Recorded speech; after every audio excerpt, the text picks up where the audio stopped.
Welcome to పూర్ణారవిందం.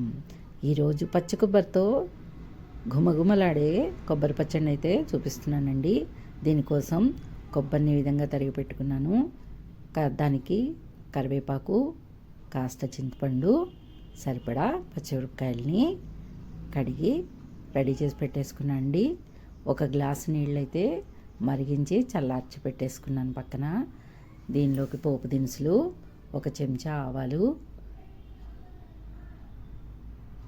ఒక చెంచా నువ్వులు, అర చెంచాడు మెంతులు, చిన్న స్పూను పసుపు, 2 చెంచాలు ఇంగువ, 2 చెంచాలు మినపప్పు. బాండీ అయితే స్టవ్ మీద పెట్టేసుకొని బాగా వేడి కానివ్వాలండి. ఇలా వేడెక్కిన బాండీలో నూనె వేసుకున్నాను. పచ్చడి కదండి, కాస్త నూనె ఎక్కువ పడుతుంది. నూనె వేడైన తర్వాత ఈ విధంగా మినపప్పు, ఆవాలు, మెంతులు ఒకటొకటిగా వేసేసుకొని ఇందాక తీసుకు పెట్టుకున్నటువంటి ఇంగువ, పసుపు కలిపేసుకొని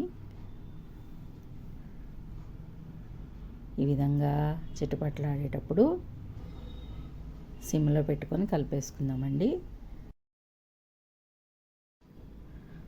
రెడీ చేసి పెట్టుకున్నటువంటి పచ్చిమిరపకాయలు, నువ్వులు ఈ విధంగా తాలింపులో తిరిగి కలిపేసుకొని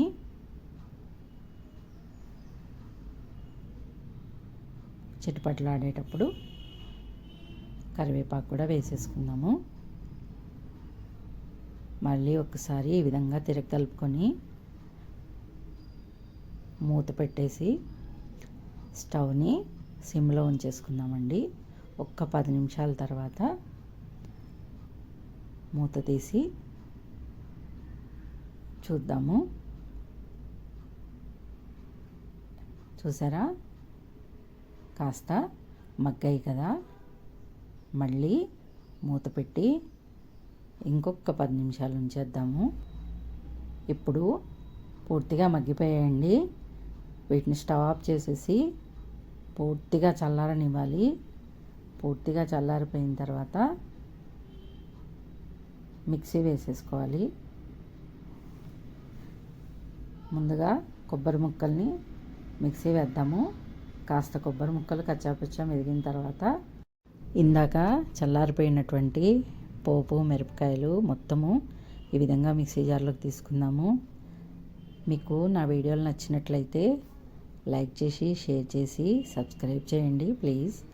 అలాగే మీ అభిప్రాయాన్ని కామెంట్ రూపంలో తెలియచేయండి. ఇప్పుడు నానబెట్టుకున్నటువంటి చింతపండు వేసేసుకుందాము.